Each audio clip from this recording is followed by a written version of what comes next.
Alright, let's start with the one that made violence look poetic and language sound like chaos. A Clockwork Orange. The story is set in a near-future Britain where teenagers speak in a strange slang called nadsat, roam the streets at night, and treat ultraviolence like a sport. The story follows one of those teens, a 17-year-old named Alex, who's both charming and horrifying at the same time. Alex leads a small gang, his Drogs.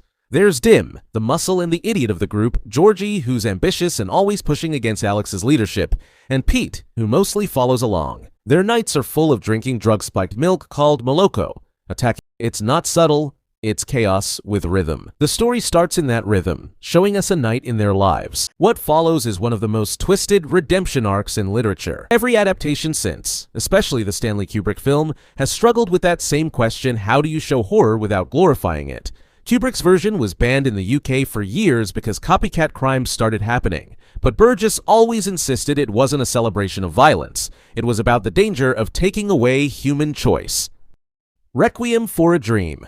Brooklyn in the late 70s, a place where every dream already looks a little broken. This story follows 4 people who all think they're about to fix their lives, and every one of them ends up proving the same point: hope can be more dangerous than drugs. There's Harry Goldfarb, his best friend Tyrone, his girlfriend Marion, and his mom Sarah. 4 separate addictions. Harry and Tyrone are small-time hustlers, selling whatever they can get their hands on. When they manage to steal and pawn Sarah's TV, she freaks out, but she also loves her son too much to stay mad. That TV, though, becomes symbolic. She keeps buying it back from the pawn shop, like she's pawning her sanity on repeat. Sarah lives alone in a tiny apartment and spends her days watching infomercials. Then one day, she gets a phone call saying she'll be on a TV show. She's never actually told when, but the idea of it lights her up. She wants to fit into her old red dress, the one she wore to Harry's graduation, so she goes to a doctor who hands her diet pills, a cocktail of amphetamines and sedatives. While Sarah's slowly turning into a jittery, delusional insomniac, Harry, Marion, and Tyrone get serious about the drug trade. They're not just using anymore, they want to become suppliers. For a while, it works. They make money, they get high, they dream about opening a boutique, buying a car, escaping Brooklyn. It's almost wholesome until the supply dries up. When the heroin disappears from the streets, their fragile empire collapses overnight. Tyrone gets arrested, Harry's arm gets infected from using dirty needles, Marion runs out of drugs and starts selling herself just to score. Sarah, meanwhile, is trapped in her apartment, taking more and more pills to stay thin for a TV show that's never going to call. Selby writes these scenes like panic attack sentences that never stop. Thoughts colliding, reality melting. There's no pause, no mercy. You can feel their hearts racing as their worlds shrink. Harry and Tyrone go south, thinking they'll find a new supplier. But Harry's arm is turning black. By the time they reach Florida, he collapses in agony. The doctor takes one look and amputates it. Tyrone ends up in prison, surrounded by guards who beat him just for being there. Sarah finally loses the last thread of reality. She's hallucinating television shows that speak directly to her. In her mind, she's already famous, already on stage, glowing in her red dress. When the neighbors call the police, she's taken to a hospital and given electroshock therapy. It doesn't cure her, it erases her. The book's final pages show all 4 characters curled into fetal positions, each one trapped in their private nightmare, dreaming of a moment that will never come true. The title makes sense then. It's not a requiem for them, it's a requiem for their dreams, for that tiny hopeful spark that kept them going. Every decision makes sense in the moment, just one more pill, one more deal, one more night. The descent is slow, logical, and then suddenly bottomless. Selby doesn't write like a professor explaining consequences. He writes like someone who's lived through it, someone whispering the story while shaking. The humor, when it shows up, is bitter, like when Sarah's refrigerator starts growling at her and she scolds it for ruining her diet. You laugh, and then you realize you're laughing at a breakdown. The book was adapted into the 2000 movie that made people swear off drugs forever, but the novel is worse because you can't look away from the sentences. There's no music, no editing, just a slow spiral told in one unbroken scream. At its core, it's not about addiction, it's about obsession. Everyone in the story wants to be seen, to be loved, to be successful, and the world around them keeps promising shortcuts. The pills promise beauty, the drugs promise escape, the TV promises fame. None of it's real, but it feels real long enough to destroy them. The Girl Next Door by Jack Ketchum. It starts like any other summer in a quiet 1950s suburb, kids riding bikes, sprinklers running, baseball in the streets, everything looks picture perfect. Then a girl moves in next door and the world quietly rots underneath the white picket fences. Our narrator is a kid named David. He's 12, living in this small, boring neighborhood where nothing really happens. He's the kind of kid who notices things but doesn't understand what he's noticing, at least not until it's too late. Across the street lives Ruth Chandler, a single mom with 3 boys. She's the kind of adult every kid likes because she lets them drink soda, smoke, swear, hang out in her basement. But there's something off about her. Something too loose behind the smile. She's bitter, mean when she drinks, and she's always drinking. Then one day, Ruth takes in her 2 nieces, Meg and Susan. Their parents just died in a car accident, so the girls come to stay for the summer. Meg's around 16, Susan's younger, and walks with a limp from the crash. At first, Ruth acts motherly, but it doesn't last. She starts picking on Meg, calling her names, accusing her of things she didn't do. It escalates fast. The boys in the neighborhood notice Ruth's weird energy and treat it like a game. They go to her basement to hang out, and she starts using Meg as the entertainment.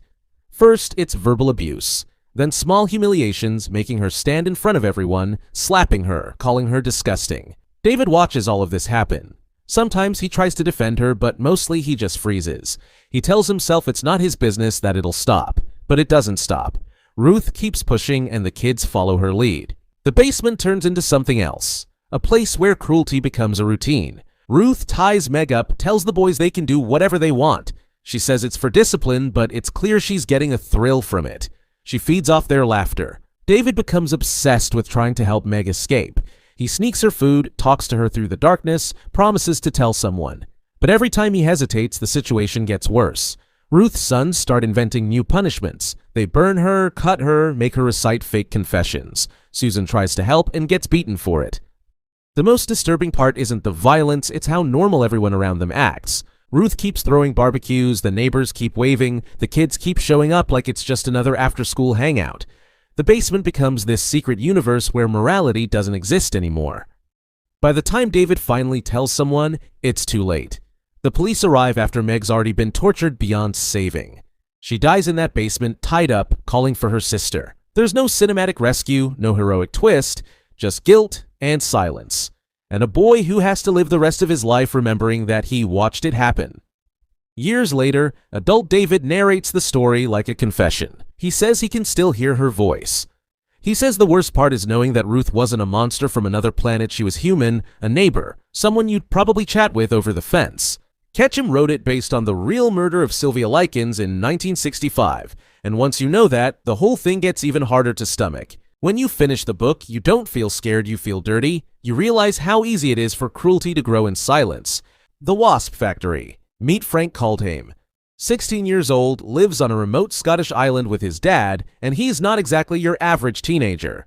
He's isolated, weirdly calm, and spends his free time building weapons and performing rituals that would get anyone else arrested. Frank tells us everything in this detached, casual tone. His hobbies include killing small animals and constructing something called the Wasp Factory. It's a contraption made from an old clock face where he traps wasps inside. Each wasp crawls into one of 12 little paths, and whichever one it dies in, Frank believes, predicts the future. It's like a messed up horoscope for sociopaths. Now, before you write him off as just a psychopath in training, Frank's life actually explains a lot. His mother left before he could even remember her. His father, Angus, is this secretive, distant man, obsessed with privacy. He even locks up his study like it's holding nuclear codes. And here's the real kicker. Frank already killed 3 people, and he's proud of it. He calls them his sacrifices. His cousin Blythe, who he electrocuted with a kite, his little brother Paul, who he sent flying on a homemade bomb, and his younger cousin Esmeralda, who vanished after a game of hide-and-seek that ended with Frank tying her to a kite and letting her drift away into the wind. He describes all of it in this creepy, matter-of-fact way, as if it's not murder, just part of his personal mythology. Frank's whole worldview runs on rituals and made-up religion. He worships death, control, and patterns. The island is his kingdom, and everything from the tides to the animals must obey his rules. But then there's his brother Eric. He's been locked up in a psychiatric hospital for years after a mental breakdown, and now he's escaped.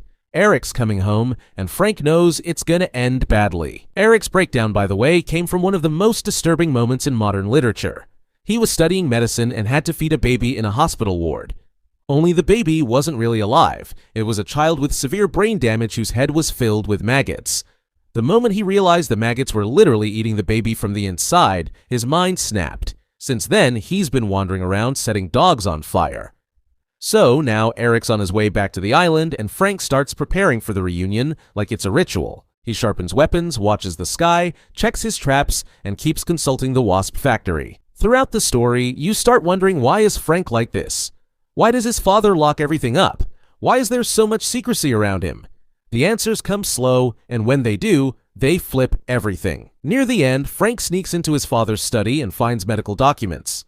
Turns out, Frank isn't a boy at all. He was born a girl. When she was a child, her father secretly altered her biology, dosing her with male hormones and lying to her about it for years. Everything Frank believed about himself, the murders, the rituals, the obsession with control and masculinity, all came from a lie. He wasn't born broken. He was made that way by a man who thought he could play God. When Frank discovers the truth, his whole world collapses. Even the Wasp Factory loses its meaning. For the first time, he realizes he's not the monster he thought he was, just someone raised in a laboratory of lies. The book ends with Eric finally arriving on the island, the sky burning red, and Frank waiting, ready to face whatever's left of his family.